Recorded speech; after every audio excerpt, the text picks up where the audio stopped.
It's the 26th of April 2018. Today we're here in the pavilion at Repton School. I'm David Jenkins, and today I'm talking to... I'm James Ross. I'm the current president of the Repton Pilgrims Cricket Club, and I'm wearing my Repton Pilgrims tie for the occasion. Well, thank you very much indeed, James, for the time. Can I just start off with a quite particular area to talk about? In the late 1980s, Derbyshire played a number of their Sunday League matches on different grounds and played one game here at Repton School against Middlesex in 1988.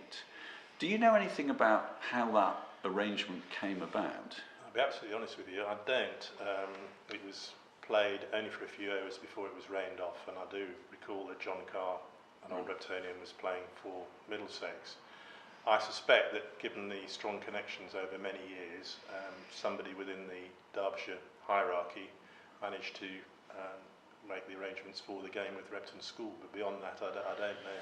So there isn't really any indication about what had to be done in order to put on a sort of higher level game, if you like, than the normal school matches? Well, I would have thought for a one-day game the ground would have been judged of a very high standard, the pitch and everything, to accommodate cricket at that level, and with the natural sort of amphitheatre with the bank on the one side, it would have made a very good setting for a match of that standard, but I don't quite know how it came to be. And would it have been the case that the school would have been responsible for producing the wicket, or do you think the county club would have come along? I suspect it would have been a combination of the two. I'm sure the county groundsman at the time would have wanted to see the preparation, and no doubt he'd have been more than satisfied with the quality provided, because it is a very high standard cricket ground. Indeed, as all the cricket provision here is, and if we just sort of bring all that up to date now, it's quite clear that Repton cricket is in very good order. Could you tell me a little bit about how much cricket is played here at the moment? Well, it's a very high-profile sport. It sits alongside hockey and football, which we seem to do extremely well at. Cricket, the summer term has become shorter than it was in my day and times beforehand, and fixtures have changed. As with cricket, they've become a shorter format, so not all games we used to play, virtually all day games starting at 11:30, they're more often than not now afternoon games, and more at the weekends rather than Tuesdays, Thursdays and Saturdays, which we used to play, which is understandable because examination pressure, parental expectations, you pay a lot of money, you want to get academic results, but at the same time combine playing sport, which is good for the soul, and uphold the Repton tradition of cricket. And is the fixture card for the school still predominantly other public schools, or do they play a wider range? Predominantly, they've not played quite the same distances that they used to play. Obviously, Malvern, Uppingham, Shrewsbury have for many years been the prominent fixtures. Rugby, no more, but that was for about 80 years. It tends to have gone a little bit more local now with Denston and Trent, and schools in the West Midlands, so it's not quite the distances because of the necessity to play sometimes a shorter format. But yeah, it's very much public schools. The MCC is still a fixture, and the Repton Pilgrims on speech day at the end of term is a long-standing fixture. Well, let me pick up then on Repton Pilgrims, because you've explained to us previously that you were a pupil here.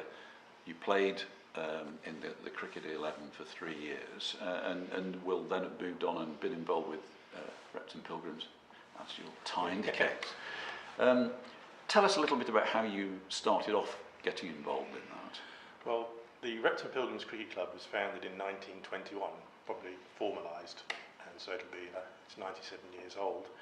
As a pupil, when you leave as a cricketer, although it's not, it is open to all levels of cricket, you play, and then after 2 matches you are nominated to be a pilgrim and elected at the following meeting, and the Pilgrims don't have as many fixtures as we used to have. We compete in the Cricketer Cup, which is the old boys competition, which started in 1967. We were the first ever winners of that competition. The captain of Repton in that fixture against Radley was Donald Carr, and the captain of Radley was Ted Dexter. So that gives you an idea as to the standard of that competition. We have a cricket week, although it's not quite a full week now, at the end of term, where the Pilgrims play out here on the square against Staffordshire Gents, Lincolnshire Gents, and one or two other fixtures. And then in days gone by, which finished in about 1997, we used to have a South Coast tour, which went on for many years, and we used to play in Brighton and surrounds. We played Lancing Rovers, Old Brightonians, Old Eastbournians, Sussex Martlets, which is the equivalent of Derbyshire Friars, and that was great fun. I went on it for 25 consecutive years. Sadly, we couldn't sustain 2 weeks. Very difficult for people to take 2 weeks holiday, just playing cricket. Other pressures begin to mount, and we famously had 2 overseas tours. In 1982-83, we went to Melbourne and we played 12 games, and we went to the Melbourne Test, which England won by 3 wickets. Jeff Miller, I think, took the winning catch of Derbyshire. I was sitting right behind it when it happened. So knocked up by somebody else. Chris Tavery knocked it up into the air, and he just ran around and caught it off both of them. So that was a memorable occasion, and the cricket was fantastically competitive, very hospitable, great relationship with the Australians, and they like us despite all the bravado or whatever.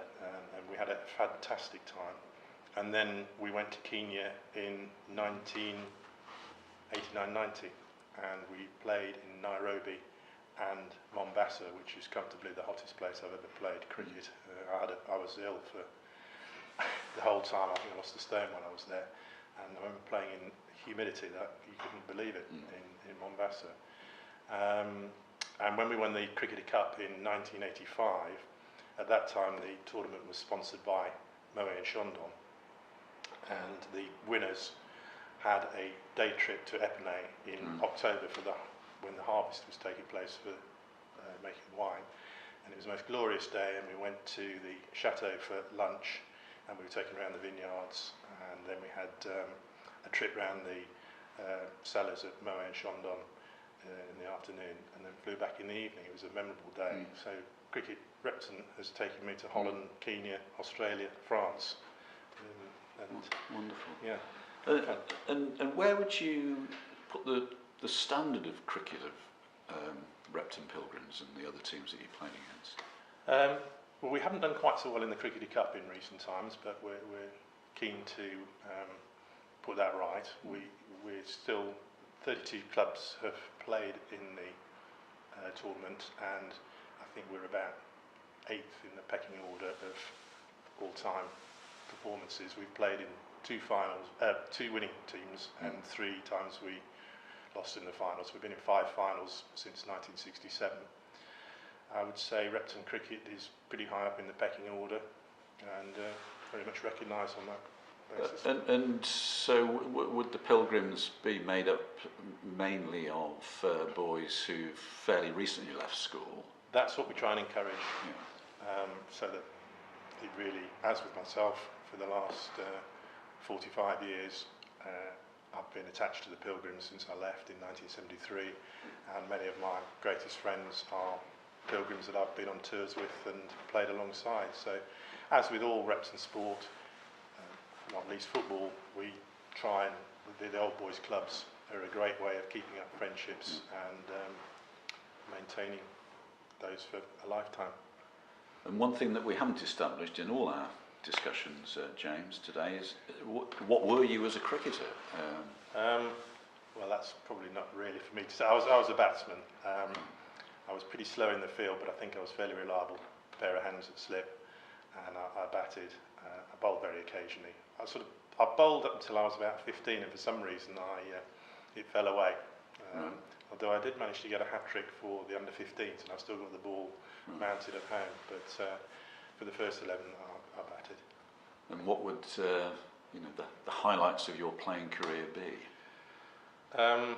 Well, try and sound fairly modest. I did score 200s in consecutive innings in 1973. The first one on the Thursday against Worksop away, and then here on the Saturday against Cheltenham, and it happened to be covered by the Sunday Telegraph, and the next day headlines, Ross in command again. I think my mother's still got about 26 copies of that.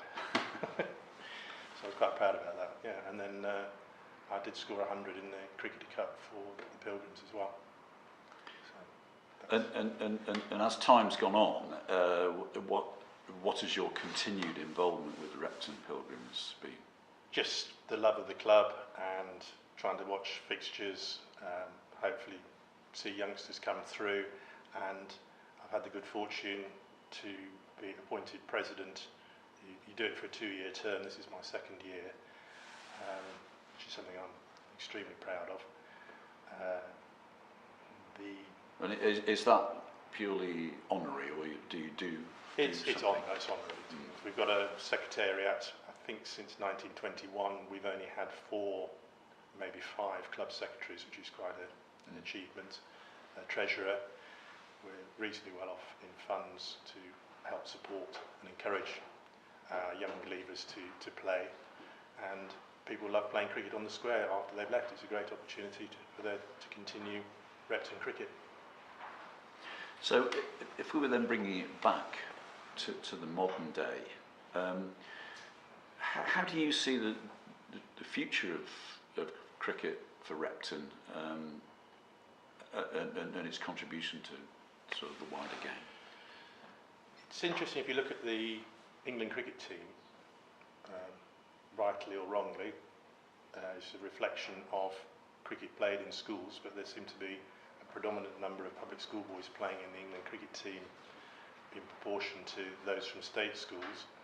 I live opposite a state school and there's very little cricket played there at all now. In fact, the town that I live in, Sutton Coldfield, 120,000 population, probably 5 large secondary schools, only one of them really plays cricket, and as a member of my local cricket club I know how hard it is to attract youngsters to play cricket. I think that's reflected possibly by the football's the holy grail now.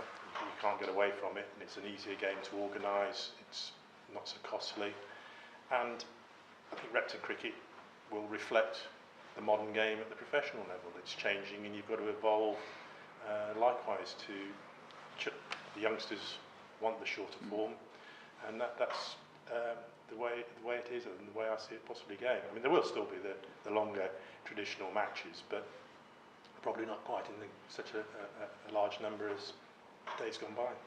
And is there any connection here at Repton with state schools in terms of support and links?